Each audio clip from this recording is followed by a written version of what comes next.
अब 100 दिन से ज्यादा हो गए।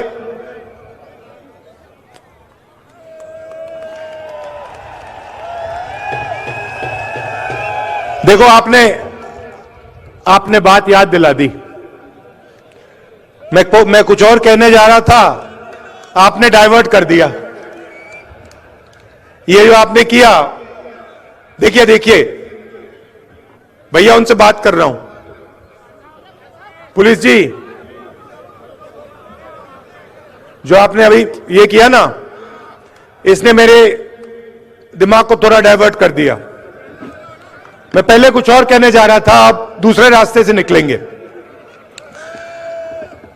यात्रा अब 100 दिन से चल रही है।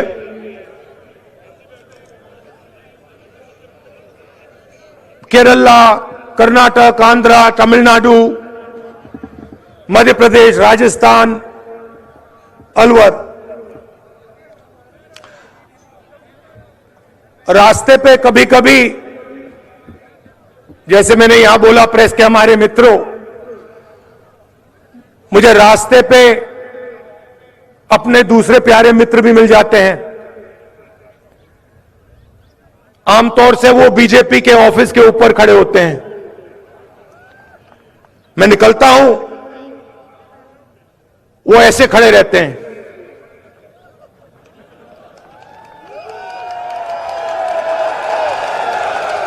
और मैं क्या करता हूं, मैं देखता हूं, पहले मैं उनसे यूं करता हूं, हाथ ऐसे रखते हैं। राहुल गांधी को वेव नहीं कर सकते, करना चाहते हैं मगर अलाउ नहीं है। मैं थोड़ा और करता हूं, फिर उनमें से एक दो यहां से हाथ हिला के यूं कर देते हैं, और फिर मैं आमतौर से जो आपने मुझे किया मैं करता हूं। कभी कभी वो देख के ऐसे करते हैं कि बात नहीं कर सकते ना, आते नहीं है, मना है। मैं नफरत नहीं करता उनसे, विचारधारा के खिलाफ लड़ता हूं, मगर वो अच्छे लगते हैं मुझे, सारे जीव अच्छे लगते हैं। तो कभी कभी वो यूं करते हैं, मतलब क्या कर रहे हो तुम,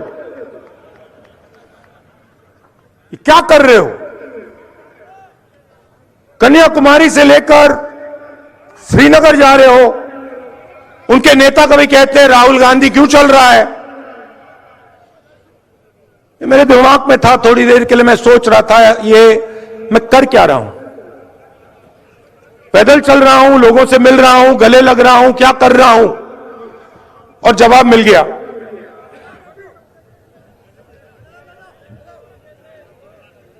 उनके जो कार्यकर्ता हैं जो मुझसे यूं करते हैं क्या कर रहे हो, उनके लिए जवाब।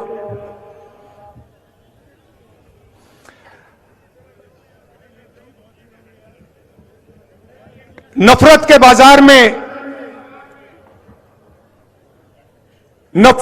बाजार में मोहब्बत की दुकान खोल रहा हूं।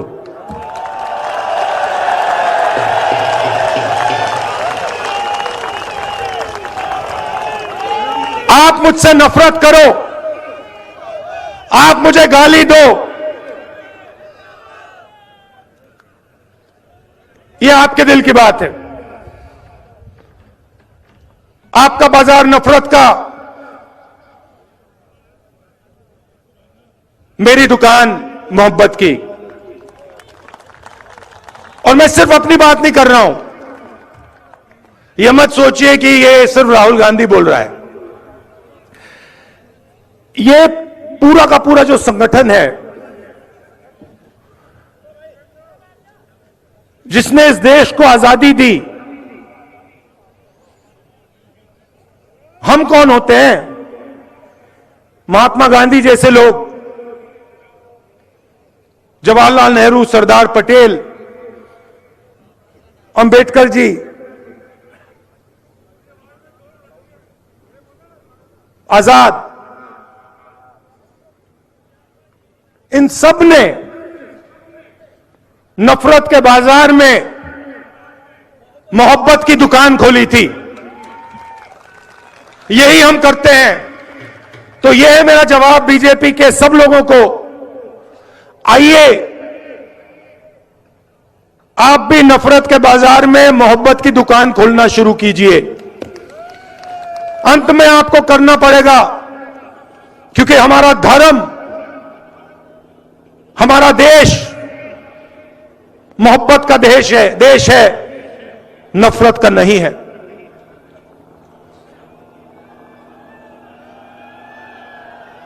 चलते हुए बहुत सारा सीखने को मिलता है, कई चीजें अच्छी लगती हैं,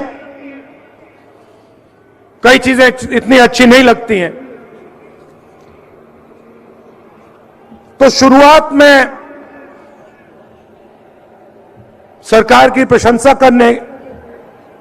करता हूं।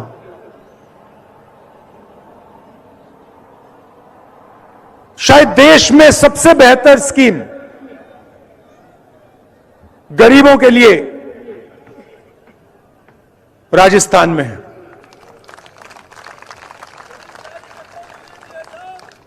देखिए, मैं प्रशंसा कर रहा हूं, मैं फिर बुराई भी करूंगा। सच बोलूंगा मैं। तो चलते हुए महाराष्ट्र में, बाकी स्टेट्स में रास्ते पे लोग मिलते थे, कहते थे हमारे को किडनी का ट्रांसप्लांट करवाना है, पैसा नहीं है। स्टेंट लगवाना है, पैसा नहीं। मैं पूछता था कितना पैसा लगेगा? 50 लाख रुपए लगेंगे। हमारे पास नहीं है, हम किसान हैं, कहां से आएगा? सब जगह ये होता था। अजीब सी बात है, राजस्थान में ये नहीं हो रहा है।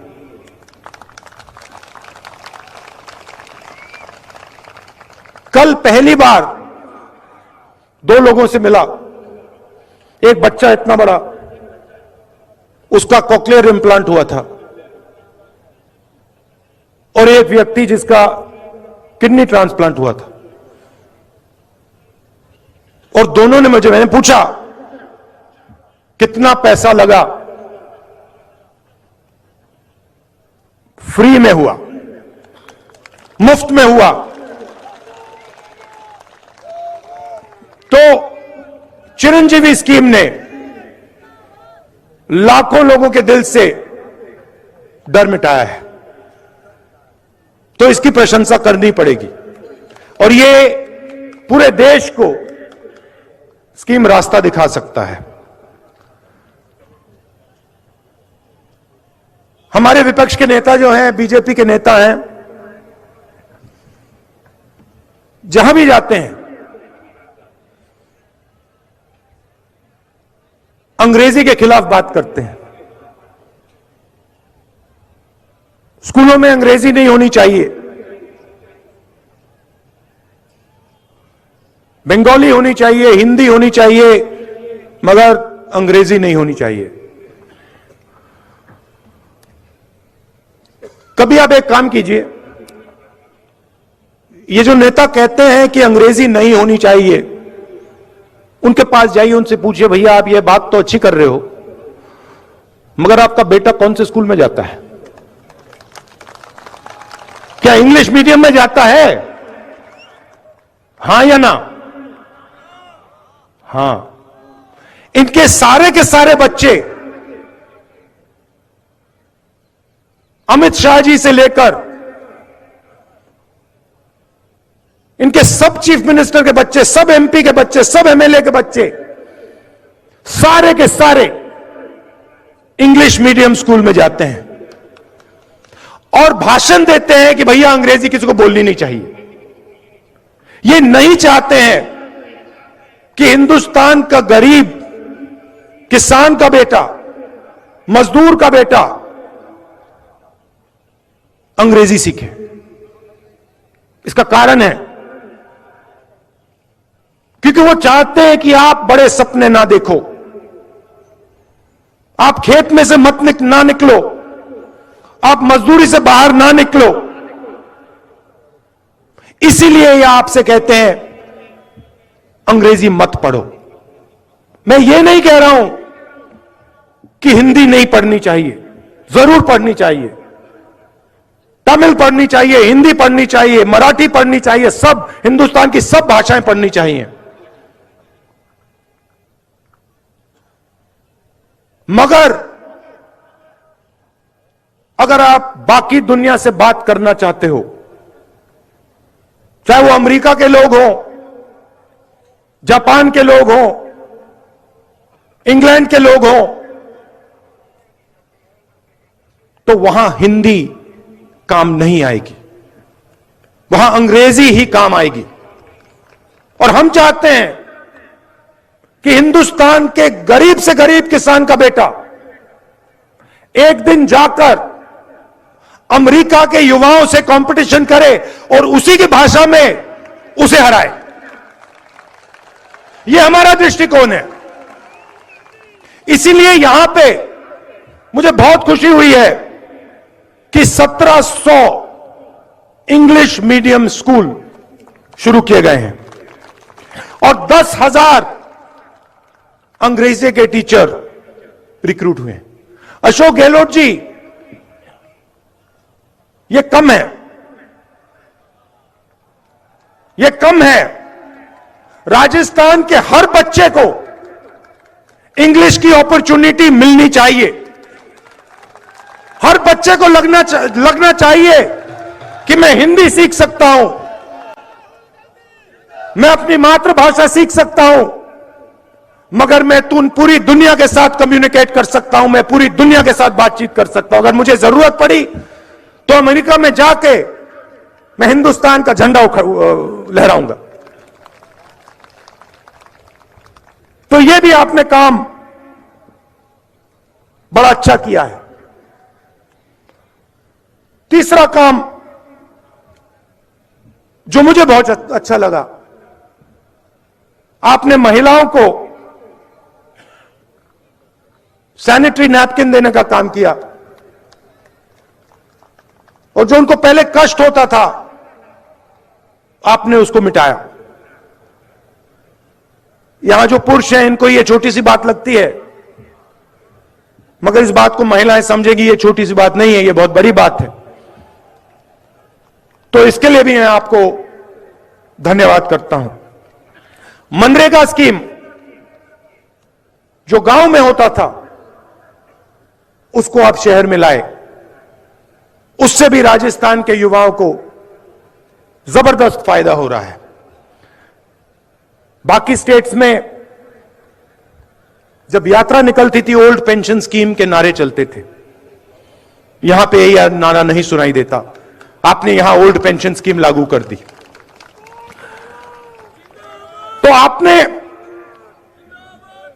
विकास का काम बहुत अच्छा किया है।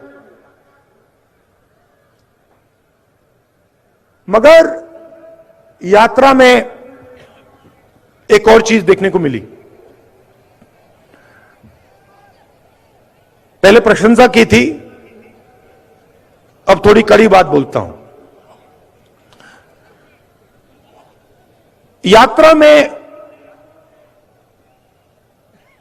एक रस्सी है, रस्सी के अंदर सारे के सारे सीनियर नेता हैं, रस्सी के बाहर हमारे लोकल बॉडी के नेता, जिला परिषद के नेता, प्रधान और कांग्रेस पार्टी का आम कार्यकर्ता।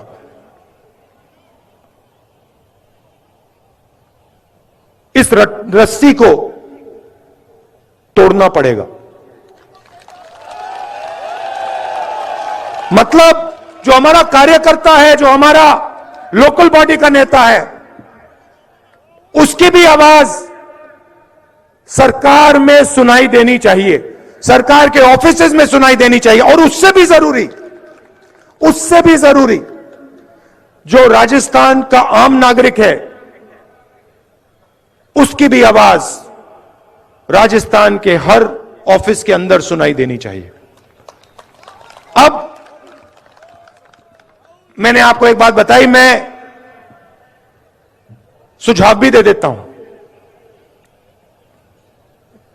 पता नहीं आपको अच्छा लगे या नहीं, डिसीजन मेरा नहीं है, डिसीजन खारगे जी का है, मगर मैं यहां सामने रख देता हूं। देखिए, 3,500 किलोमीटर हम चले। चलने से फायदा होता है या नुकसान? क्या क्या फायदे मिलते हैं? हाँ, क्या क्या फायदे मिलते हैं?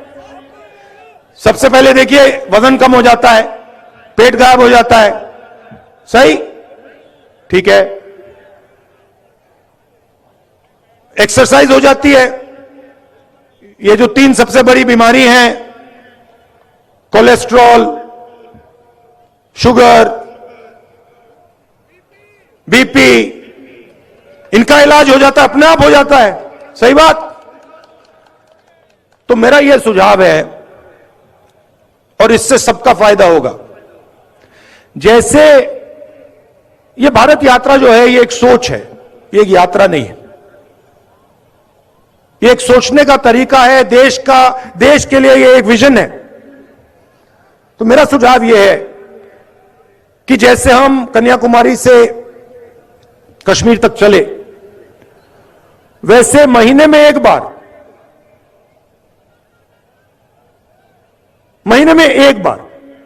पहले मैंने सोचा हर 15 दिन, मगर अब मैं कह रहा हूं महीने में एक बार कर लो।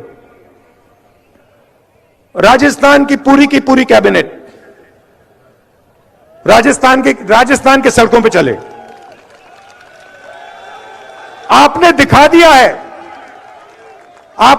दिया है कि आप 25 किलोमीटर चल सकते हो। 25 किलोमीटर चला है सबने। मैं कह रहा हूं 25 मत चलिए, 15 चलिए। हर महीने एक दिन चुन लीजिए। आपके 30 मंत्री हैं, 33 डिस्ट्रिक्ट हैं। एक मंत्री को एक डिस्ट्रिक्ट दीजिए, 15 किलोमीटर चलाइए, जनता के बीच में डालिए। सारे के सारे, ये देखो मजा आया ना। इसमें होता क्या है मैं आपको बताऊं। इसमें होता क्या है, आदमी छुप नहीं सकता। अब देखिए, मेरे पास लोग आए कहते हैं, राहुल जी हमारे गांव में पानी में फ्लोराइड है। अगर पूरी राजस्थान की सरकार महीने में एक बार, मैं हर रोज नहीं कह रहा हूं, महीने में एक बार चल ले, तो जो भी लोगों की कठिनाई होगी वो यात्रा में आकर आपके पास सीधा आ जाएंगे और आप उनकी मदद कर पाओगे। बात वहां नहीं रुकती। आपकी फिटनेस बढ़ जाएगी, शुगर की बीमारी खत्म हो जाएगी, अस्पताल जाने की जरूरत नहीं होगी। तो ये मेरा सुझाव है, खारगे जी के लिए सुझाव है, गहलोत जी के लिए सुझाव है। अगर ये करना चाहें, मुझे लगता है इससे कांग्रेस पार्टी का, राजस्थान का और हमारे सब नेताओं का फायदा होगा। क्या लगता है आपको? सही बात है।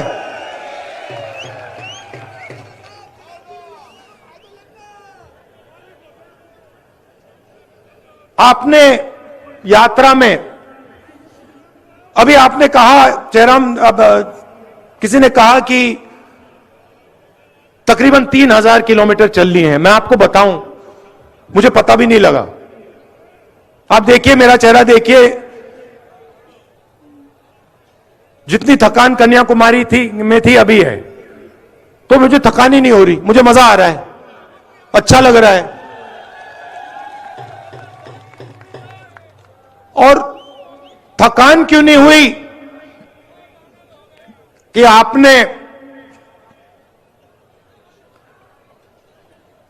आप मोहब्बत की दुकान में आए, आप मिले, आप गले लगे, और आपने हम सब की, सिर्फ मेरी नहीं, हमारे सब नेताओं की, सब कार्यकर्ताओं की मदद की।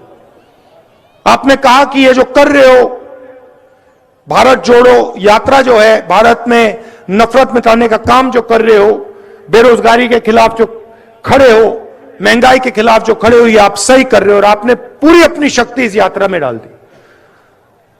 लाखों करोड़ लोग आए हैं। कोई लोग 3000 किलोमीटर चले, कोई 2000 चले, कोई 500 चले, कोई 10 किलोमीटर चले, कोई हर 2-3 दिन आते हैं, मगर लाखों लोगों ने हमारी मदद की।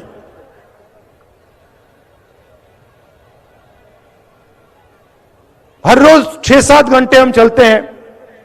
आज मेरा भाषण थोड़ा लंबा हो गया, मगर आमतौर से हम 7-8 घंटे आपकी बात सुनते हैं, किसानों की बात, मजदूरों की बात, और फिर 15 मिनट हम आपकी बात रखते हैं। 2 चीजें मैंने इन सड़कों पे सुनी जो मैं अशोक गहलोत जी से कहना चाहता हूं। काफी चीजें मैंने उनको बताई हैं, मगर ये 2 चीजें मुझे भविष्य के लिए महत्वपूर्ण लगी। पहली चीज ये कि जो हमारे आदिवासी भाई बहन हैं, जो ट्राइबल बिल में उनको हक दिया गया है, जमीन का जो हक दिया गया है, उसको राजस्थान की सरकार जल्दी से जल्दी 100% इंप्लीमेंट करके दिखा दे। आदिवासियों के बारे में मैंने कहा, भाषण में कहा कि बीजेपी आपसे कहती है कि आप वनवासी हो। आप वनवासी नहीं हो, आप आदिवासी हो, आप हिंदुस्तान के ओरिजिनल मालिक हो, और इसीलिए यह काम, यह आपका हक है और यह काम कांग्रेस पार्टी को राजस्थान में, बाकी देश में कर देना चाहिए। बिल बहुत अच्छा है, बहुत लोगों को फायदा मिला, मगर लोग अभी छूट गए हैं और उनकी मदद होनी चाहिए। और दूसरी बात, 21वीं सदी में जिसको हम गिग वर्कर कहते हैं, जो उबर चलाते हैं, ओला चलाते हैं, जोमेटो के लिए काम करते हैं, जो डिलीवरी का काम करते हैं, छोटे छोटे काम करते हैं, उनके बारे में हमें सोचना है। जो सरकार में काम करता है उसे सरकार पेंशन देती है, उसकी रक्षा करती है, मगर जो लाखों लोग, करोड़ों लोग गिग इकोनॉमी में काम करते हैं, उनका कोई सोशल सिक्योरिटी का सिस्टम नहीं है, उनका कोई पेंशन का सिस्टम नहीं है, उनका कोई उनकी रक्षा नहीं होती है। तो इसके बारे में भी सरकार को सोचना चाहिए। मेरा सुझाव है कि उनके लिए सरकार एक तरीका निकाले कि उनकी भी रक्षा हो, उनको पेंशन जैसे सुविधाएं मिले, और जो लोग उनके काम का फायदा उठाएं उनको भी फायदा मिले। एक बार फिर आप सब आए, दिल से मैं आपका धन्यवाद करना चाहता हूं। और जैसे मैंने कहा, आप सब नफरत के बाजार में मोहब्बत की दुकानें खोलिए। धन्यवाद।